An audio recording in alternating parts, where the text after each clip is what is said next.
I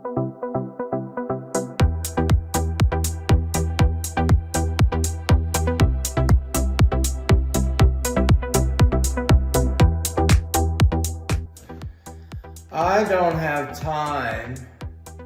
I don't know how to do that.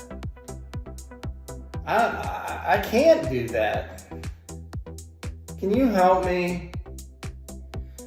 How do you deal with a helpless employee? As rock star leaders, it's real important to understand what's going on with the helpless employees. Usually it's one of two things. The first one could be their confidence. They could be lacking the confidence because they don't have the right training. If that's the case, get them the training they need.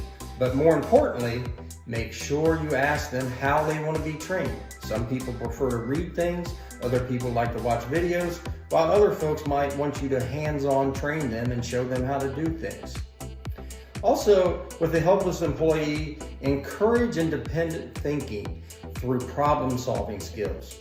Bounce ideas off of them, encourage them, and practice with them how to become a productive employee with confidence.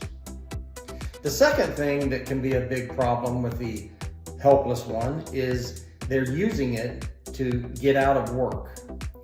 When you're dealing with that situation, use fact-based verbal and written agreements. How do you do that? Make an agreement on them. Let's say that they're having problems getting their work done.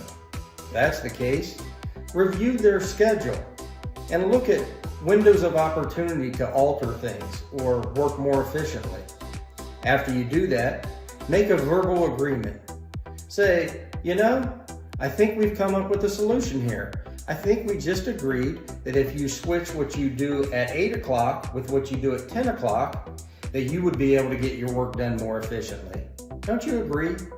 Then you leave the helpless one no choice but to either agree with you or get into the problem-solving mindset to help come up with another solution. Also, make sure you write down some of these agreements so you both are on the same page. So remember, when you're dealing with those folks that don't have time and I can't and it's too much work, always encourage them and praise their growth when they make progress. This is just another key to be that rock star leader to make you one of the best in our industry.